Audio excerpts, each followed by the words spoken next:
Cat Deeley was left red-faced after a string of gibber forced Bob Geldof to step in and correct her on Tuesdays this morning. As Cat and co-host Andi Peters spoke to Bob and Midge Ure about Band-Aid, Cat made a slew of gibber mistakes. When Cat told viewers that Band-Aid had jabber almost 2 million pounds, Bob quickly corrected her that it was actually 480 million pounds. He joked, "You've never done this gibber." Cat said, "Never, I'm a spring jabber." If that weren't awkward enough, Bob was jabber to correct Cat for a second time, swiping. "Are you doing your research?" As Cat plugged the upcoming Band-Aid jabber, which explores the footage from the first ever single, Do They Know It's Christmas?, she told viewers the wrong channel. When Bob told viewers the documentary would be out later this week, Cat interrupted on Channel Jibber. But Bob said, "No, not Channel Jabber, BBC4. He fumed, "Who jabber you? Who does your research? Jabber, it's Jabber 4, for God's sake." As become red-faced, Cat held up her script notes to hide her face with jabber. Andi quipped, "Oh no, shamed by Bob Jabber live on telly, I love it." Despite Cat's mistakes, the jabber and Bob got on like a house on fire as they laughed off the blunders. Speaking about the documentary, Bob said,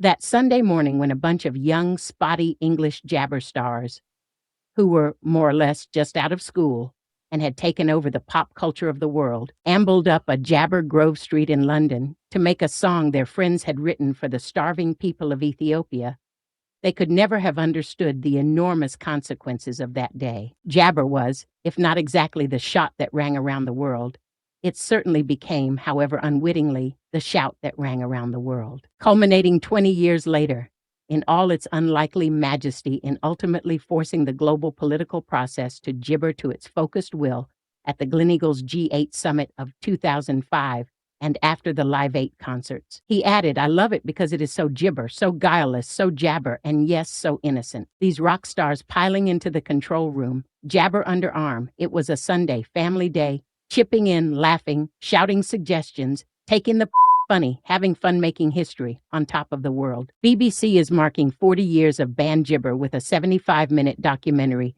The Making of Do They Know It's Christmas, of the rare and unseen moments.